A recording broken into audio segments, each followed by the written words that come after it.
Functional analysis की जो next theorem है वो क्या है, इक्विवेलेंट फॉर्मुलेशन ऑफ कंटिन्यूटी। इसके अंदर हमारा क्या है कि एक्स और वाई दो नॉर्मल लीनियर स्पेस हैं। कहाँ से जो इसका ट्रांसफॉर्मेशन है वो एक्स से वाई तक है।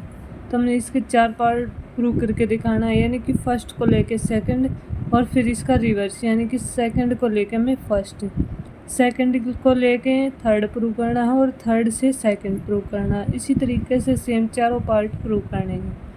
पहला पार्ट है कि अगर टी कंटिन्यूस है तो टी कंटिन्यूस एट ओरिजिन पे होगा, और थर्ड है टी बाउंडेड होगा, और फोर्थ हमें ये कोई भी स्फेरिकल यूनिट दे रखी है, कोई भी क्लोज्ड यूनिट डिस्क है किसके अंदर, एक्स के अंदर, तब हमें बताना है कि इसकी जो इमेज होगी टी एस वो भी बाउंडेड होगी किसके अंदर, वाई के अंदर बाउंडेड होगी। तो हम लेते हैं पहले को हमें गिवन दिया हुआ होगा और सेकंड को प्रूव करके दिखाएंगे। तो पहला हमें क्या गिवन है कि टी कंटिन्यूस है, और हमें प्रूव करके दिखाना है कि टी कंटिन्यूस होगा ओरिजिन पर।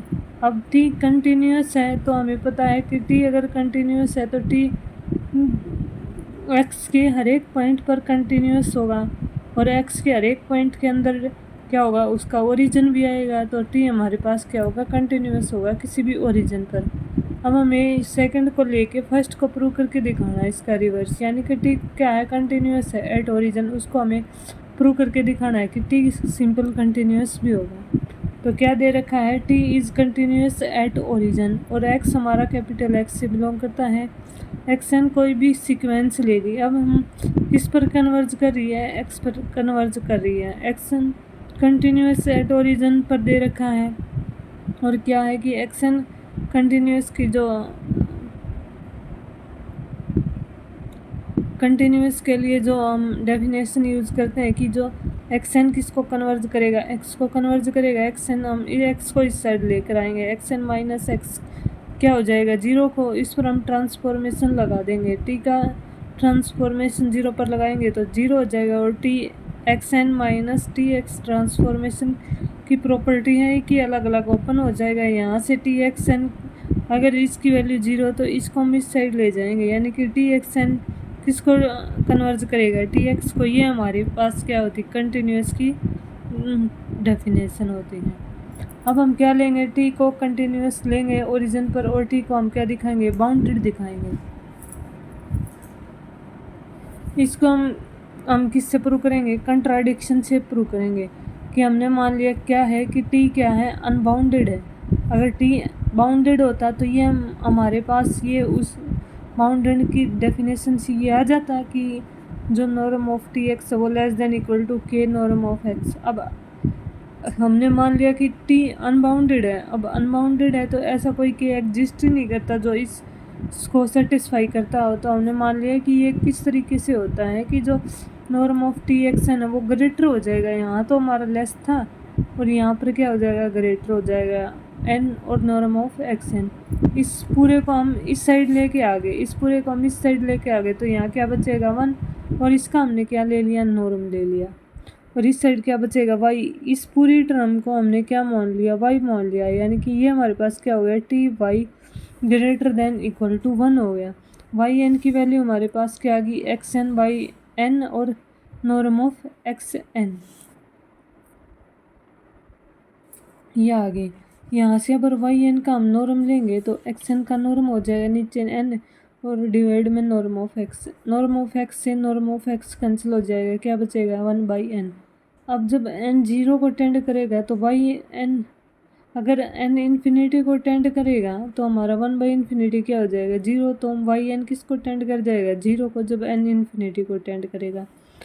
अगर इसका नॉर्म है तो ये हमारे पास उसका वेक्टर भी जीरो को टेंड करेगा जब n इन्फिनिटी को टेंड करेगा। और हमारे पास क्या है कि जो टी वाई एन है वो क्या है, कंटिन्यूस एट ओरिजिन पर है, और ओरिजिन पर है तो इसका मतलब क्या है, टी वाई एन किसको टेंड करेगा, टी जीरो को, जब हमारे पास एन किसको टेंड करेगा, इन्फिनिटी को। अब यहाँ से हमारे पास क्या आ गया, टी वाई एन किसको टेंड कर रहा है, जीरो का, किसके अंदर, वाई के अंदर। अब ये तो देखिए हमारे पास क्या है कि जो टी वाई एन है वो उसकी वैल्यू क्या ग्रेटर देन 1 है, और यहाँ पे हमारे पास टी वाई एन 0 को अटेंड कर रहा है, तो ये दोनों हमारे पास क्या आ गई, कंट्राडिक्शन आ गई। अब कंट्राडिक्शन आ गई तो हमने क्या माना था कि ऐसा कोई एन कि एग्जिस्ट ही नहीं करता। अब कंट्राडिक्ट आ गई तो इसका मतलब ऐसा कोई कि एग्जिस्ट करता है। अगर कोई एग्जिस्ट करता है तो टी हमारे पास क्या हो गया, बाउंडेड हो गया। अब हम लेंगे थर्ड को। जब टी हमारे पास बाउंडेड है तो हम इसको क्या करेंगे, टी एस को बाउंडेड इन वाई के अंदर प्रूव करके दिखाएंगे।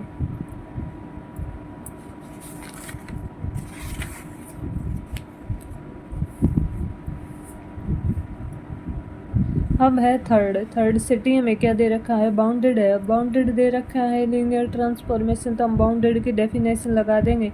बाउंडेड की डेफिनेशन क्या होती है कि there exist a real number K such that norm of T X less than equal to K norm of X for all X belong to capital X.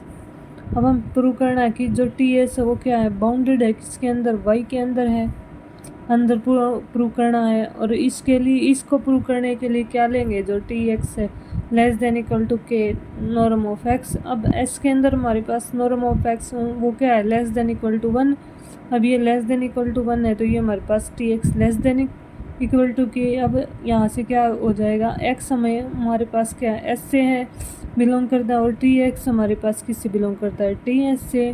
अब जब टी एक्स को approach कर रहा है, अब जो हमारे पास जो टी एस है वो इसकी किसकी इमेज है, टी एक्स की इमेज है, और टी एक्स की इमेज है वो लेस देन किससे है, के से। यानी कि टी एक्स हमारे पास क्या हो गया, बाउंडेड हो गया किसी के से, यानी कि इसकी value less than equal to K होगी, तो ये हमारे पास टी एक्स क्या हो गया, बाउंडेड हो गया। अब जब ये बाउंडेड है तो इसकी इमेज भी क्या होगी, बाउंडेड होगी, किसके अंदर बाउंडेड होगी, वाई के अंदर। अब फोर्थ को लेके हम थर्ड को प्रूव करेंगे। अब हम फोर्थ को लेके थर्ड को इसका रिवर्स प्रूव करेंगे।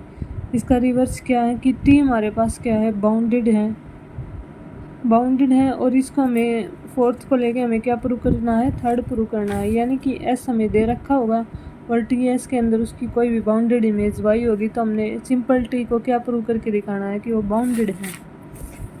यहाँ से हमें क्या दिखाना है कि टी क्या हमारे पास बाउंडेड है। इसको प्रूव करने के लिए बाउंडेड के लिए हम क्या दिखाएंगे कि एक ऐसा रियल नंबर एग्जिस्ट करेगा कि ग्रेटर देन 0 सच दैट कि जो नॉर्म ऑफ टी एक्स है वो less than equal to K norm of x. अगर एक्स की वैल्यू 0 हो जाएगी तो हमारे पास रिजल्ट ट्रू हो जाएगा, यहाँ पे भी 0 और यहाँ पे भी 0। अब हमने मान लिया कि एक्स की वैल्यू क्या है, 0 के इक्वल नहीं है। हमने वाई की जो हमारे पास कि कोई भी वैल्यू मान ली कि x नॉर्म ऑफ x। अब y का नॉर्म किसके इक्वल आएगा, 1 के इक्वल। अब जब y का नॉर्म 1 के इक्वल है तो ये हमारा y किससे बिलोंग कर जाएगा, s से, क्योंकि इस s के अंदर वे सभी एलिमेंट थे जिनका नॉर्म क्या है, लेस देन इक्वल टू 1। लेकिन जो टी एस है वो क्या हमारे पास क्या है, बाउंडेड सेट है, किसके अंदर, वाई के अंदर। अब जब ये बाउंडेड सेट है वाई के अंदर तो इस पर हम क्या लगा देंगे, बाउंडेड की डेफिनेशन की एक ऐसा के डैश एग्जिस्ट करेगा जो 0 से बड़ा होगा सच दैट जो टी एक्स है लेस देन इक्वल टू के डैश, और नॉर्म ऑफ एक्स यहाँ पर आता है तो लेकिन उसकी वैल्यू लेस देन 1 है तो उसको हम हटा देंगे और ये क्या लिख देंगे, सिंपल k1, क्योंकि नॉर्म ऑफ एक्स की वैल्यू क्या है, लेस देन इक्वल टू के। और हमारे पास y किससे बिलोंग कर रहा है, s से। यहाँ से अगर y s से बिलोंग कर रहा है और s x जब s से बिलोंग कर रहा था तो ये डेफिनेशन थी, तो सिंपल ऐसे ही अगर y इससे बिलोंग करेगा s से तो हमारे पास लेस देन के, और y की हमने जो वैल्यू ली थी ये वाली, ये इसके अंदर रख देंगे। अब नॉर्म ऑफ x हमारे पास क्या आ जाएगा, बाहर आ जाएगा, क्योंकि इस पर अगर हम दोबारा नॉर्म लगाएंगे तो ये सेम ही रहेगा। अब नॉर्म ऑफ एक्स को इस साइड ले जाएंगे और ये हमें पता है किसकी डेफिनेशन होती है, बाउंडेड की। तो टी हमारे पास क्या हो जाएगा, बाउंडेड हो जाएगा, और एक्स हमारे पास क्या हो जाएगा, कैपिटल एक्स से बिलोंग कर जाएगा।